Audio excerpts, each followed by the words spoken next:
तिवारी अभय news के 3 अक्टूबर रविवार शाम की बुलेटिन में आप सभी का स्वागत करता हूं। आइए देखते हैं आज दिन भर की प्रमुख खबरें। इस बुलेटिन के प्रायोजक हैं आर के निवास बाय आर के डेवलपर्स। शानदार घर खरीदें अब अपने बजट में। मकान टूटने के डर से प्रदर्शन करने आए सिंहस्थ क्षेत्र की कॉलोनियों में रहने वाले 3 लोगों को घबराहट होने पर जिला चिकित्सालय में उपचार के लिए भर्ती कराया गया। ये अपने मकान टूटने के डर से सदमे में हैं और चिंता के कारण इनकी घबराहट बढ़ रही है। रविवार को हुए कांग्रेस के प्रदर्शन में बड़ी संख्या में सिंहस्थ क्षेत्र की कॉलोनियों में रहने वाले लोग भी शामिल हुए थे। इन्हीं में 3 की तबीयत प्रदर्शन के दौरान बिगड़ गई।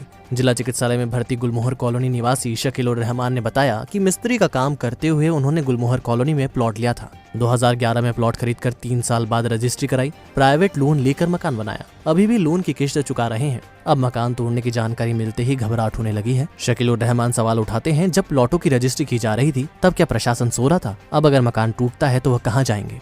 अब जिस तरह 15 तारीख से कलेक्टर साहब ने मीटिंग लेके जो न्यूज़ हमारे चैनल पे चली, टीवी के माध्यम से और पेपर के माध्यम से, कि उज्जैन शहर में जो सीएन क्षेत्र है 2016 के बाद के अवैध निर्माण तोड़े जाएंगे, उस बात को लेके बहुत ही हमारे मन में चिंता हुई और एक घबराहट हुई कि भाई इतना बड़ा मकान हमने बनाया कर ले, कैसे अचानक तोड़ दिया जाएगा। उसी बात को फिक्र को लेके मुसलसल आज करीब 15-16 दिन हो गए लोगों को समझाते मेहनत करते आज हमारे कलेक्टर साहब का गिराव था। वहाँ जाके मेरे साथ जो हुआ, अचानक मैं गिर गया और सर में दर्द होने की वजह से। वजह ये थी कि टेंशन था, रात को सो नहीं पाते थे। 18 साल हम किराए से रहते थे। एक फिक्र थी कि हमने बड़ी मेहनत करके हमारी आशानी को बनाया है। गुलमोहर कॉलोनी में रहने वाली सैरुनिस्सा वाजिद अली को शुगर, बीपी और हार्ट की बीमारी है। उन्होंने 2013 में प्लॉट लिया था, 2019 में मकान बनाया। अब 2 साल बाद मकान तोड़ने की बात सुनकर ही उनकी तबीयत बिगड़ रही है। गुलमोहर कॉलोनी की शाहबानो भी उन महिलाओं में हैं जिनकी भी तबीयत खराब है। अस्पताल में भर्ती शाहबानो की हालत भी मकान टूटने की दहशत से खराब हो रही है। अकेले गुलमोहर कॉलोनी में ही 650 प्लॉट हैं। इनमें से 100 से ज्यादा पर मकान बन चुके हैं। मिर्जाबाड़ी के किन्हीं बारी ने यह कॉलोनी काटी थी। अब लोग परेशान हैं कि अगर मकान टूटे तो वह कहाँ जाएंगे। बहरहाल प्रशासन बीच का रास्ता निकालने की कोशिश कर रहा है। उसकी मंशा है कि कॉलोनाइजर से ही प्लॉट या मकान मालिकों को कीमत वापस दिलाई जाए। अगर ऐसा होता है तो गरीब लोगों की चिंता कम होगी। सिंहस्थ क्षेत्र में होने वाले अतिक्रमण, अवैध निर्माण से परेशान प्रशासन सिंहस्थ क्षेत्र की जमीन स्थायी तौर पर साधु संतों को देने के प्रस्ताव पर काम कर रहा है। बस इसके लिए बायलॉज में थोड़ा परिवर्तन करना होगा। दरअसल हर 12 साल में लगने वाले सिंहस्थ की व्यवस्था करना प्रशासन के लिए बड़ी चुनौती है। सिंहस्थ के 1 साल पहले से प्रशासन जमीन अधिग्रहित करना शुरू करता है और सिंहस्थ होने के बाद जमीन फिर से किसानों को लौटा देता है। इस बीच अपनी जरूरत अनुसार किसान या जमीन मालिक निर्माण कर लेते हैं। यूं तो सिंहस्थ क्षेत्र में निर्माण प्रतिबंधित है, बावजूद लोग निर्माण करने से नहीं चूकते। हर बार सिंहस्थ क्षेत्र में होते निर्माण के कारण खड़ी होती समस्या को देखते हुए प्रशासन स्थायी तौर पर जमीन साधु संतों को देना चाहता है। इसके लिए साधु संतों से बात की जा रही है। बस इसके लिए बायलॉज में संशोधन करने की जरूरत होगी। कैबिनेट की मंजूरी के बाद इसे लागू किया जा सकेगा। सूत्रों के मुताबिक प्रशासन चाहता है कि साधु संत अपने कैंप की जगह के अनुसार किसानों से जमीन की खरीदी कर ले और इस जमीन को अपने उपयोग अनुसार तैयार करवा लें। जैसे जमीन की बाउंड्री वॉल बनवा लें, इसमें चाहे तो अपने अनुसार कमरे बनवा लें और चाहे तो खुला एरिया रख लें। चाहे तो साधु संत इन जमीन पर अपने उपक्रम भी चला सकते हैं। प्रशासन ने साधु संतों से बात करने के लिए एक सेवानिवृत्त संयुक्त कलेक्टर को लगाया है। प्रोटोकॉल से जुड़े रहे इन अधिकारी की साधु संतों में गहरी पैठ है। ऐसे में माना जा रहा है कि वह साधु संतों को जमीन की खरीदी करने के लिए तैयार कर लेंगे। ऐसा अगर हो गया तो सिंहस्थ क्षेत्र में अतिक्रमण पर अपने आप रोक लग जाएगी। यहाँ खेती करने वाले किसान भी अपनी जमीन की अच्छी कीमत मिलने पर कहीं और जमीन खरीद कर लेंगे। देवास रोड पर होटल श्रीगंगा में होने वाला इंडियन ब्यूटिशियन कार्यक्रम बजरंग दल के दबाव में होटल मालिक ने रोक दिया।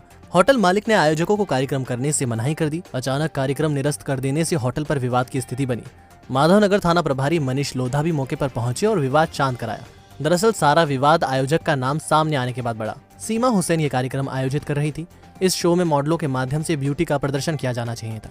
इसकी जानकारी जब बजरंग दल के स्थानीय पदाधिकारियों को लगी तो उन्होंने होटल संचालक पर दबाव बनाना शुरू कर दिया। दबाव में आए संचालक ने रविवार सुबह पहुंची सीमा हुसैन को कार्यक्रम के लिए स्थान देने से मना कर दिया, जबकि वह पहले बुकिंग कर चुके थे। एकाएक कार्यक्रम निरस्त होने से विवाद की स्थिति बन गई। ये जानकारी माधवनगर पुलिस तक भी पहुंची। थाना प्रभारी मनीष लोधा भी मौके पर पहुंचे। उन्होंने बुकिंग के रुपए वापस दिलाने का आश्वासन देकर आयोजकों को रवाना किया। होटल में क्या हुआ, अब आप आयोजक सीमा हुसैन से सुनिए।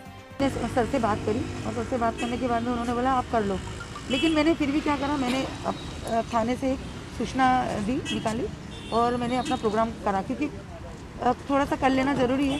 तो एसडीएम से परमिशन, ये सही बोले, लेकिन एसडीएम से परमिशन हमारे 500 लोगों की तो कोई प्रोग्राम हो नहीं रही है। 300 लोगों की तो हो नहीं रही है, 50, वो भी हम सोशल डिस्टेंस मेंटेन करके 2 हिस्सों में हम काम करेंगे। हमारे 80 लोगों को 40-40 या अगर 100 आते हैं 50-50, तो इस तरीके से हमारा हो गया। इन्होंने बुकिंग भी कर दी, लेटर में साइन भी कर दिया, इन्होंने अपने वेन्यू भी बना के दे दिया, सब सिग्नेचर हो गए, डन हो गया, एडवांस ले लिया। अब कल शाम को वो मुझे बोल रहे हैं आज सुबह मेरा प्रोग्राम है, और मुझे बोल रहे हैं कि मैं आपको दे नहीं सकता, मेरे पास धमकी आ रही है, आपको तो। कार्यक्रम को रोकने वाले बजरंग दल के पदाधिकारी क्या कहते हैं, यह भी आप सुनिए। आपत्ति इसलिए ली गई है, बजरंग दल को जो सूचना लगी कि यहाँ पे इंडियन ब्यूटिशियन के नाम से यहाँ पे एक कार्यक्रम होने वाला है, जो कि यहाँ पे अश्लीलता परोसी जा रही थी यहाँ पे, जिसको बजरंग दल इसका घोर विरोध करता है। इसको लेकर यहाँ पे इस कार्यक्रम को रोका गया है। बहरहाल इस मामले में श्रीगंगा के ऑनर का पक्ष नहीं मिल सका, जैसे ही मिलेगा आप तक उसे भी हम पहुंचाएंगे।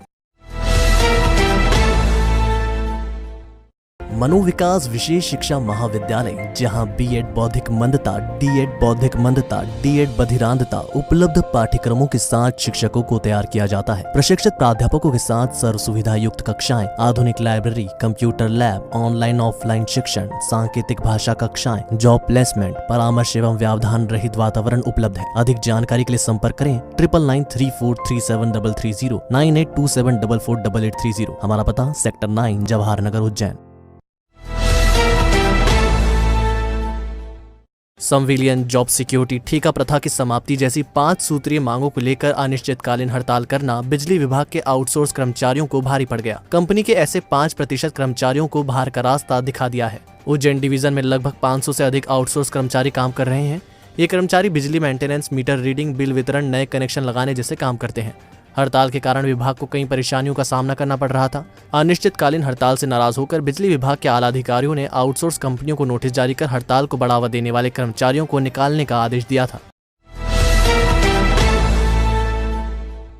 आजाद अध्यापक संघ ने पुरानी पेंशन लागू करने की मांग की है। रविवार को अध्यापक शिक्षक संवर्ग ने प्रशासनिक अधिकारियों को इस संबंध में ज्ञापन सौंपा। जिला अध्यक्ष देवेंद्र महेश्वरी के नेतृत्व में पहुंचे अध्यापकों ने पुरानी पेंशन योजना फिर से लागू करने की मांग की। पूरे प्रदेश में हम अध्यापक भाई बहन, हमारी मांग पेंशन, पुरानी पेंशन 2004 से बंद है। हमारे कई भाई बहन, हमारी कई माता बहनें शांत हो गई, हमारे कई भाई शांत हो गए, उनके परिवार कहीं भी नहीं कर पा रहे हैं। अनुकंपा नहीं है उनकी कई सारी परेशानी आ रही है, और 1100 रुपये मात्र पेंशन है। एक ही विभाग में 2 व्यक्ति, एक की 60,000 तनख्वाह, एक की 40, 60 वाले की 35,000 पेंशन और 40 वाले की 1100। अब ये कहाँ से अतिशयोक्ति होगी? या तो सरकार हमें भीख मांगने का समय थे, हम भीख मांगे, उसको खुश होए वो, या फिर सरकार हमारी पुरानी पेंशन की जो है वादा खिलाफी करी हो वो वापस से। निगम आयुक्त अंशुल गुप्ता अब स्मार्ट सिटी के सीईओ भी होंगे। मुख्य सचिव इकबाल सिंह बैस ने उनकी नियुक्ति के आदेश जारी किए हैं। एक दिन पहले ही कलेक्टर आशीष सिंह ने एडीएम संतोष टैगोर को सीईओ का अतिरिक्त चार्ज सौंपा था। यह पद जितेंद्र चौहान के तबादले के कारण रिक्त था। शासन ने यह आदेश इसलिए जारी किया कि निगम आयुक्त स्मार्ट सिटी के ईडी यानी कार्यकारी निदेशक भी होते हैं। अब अंशुल गुप्ता के पास निगम आयुक्त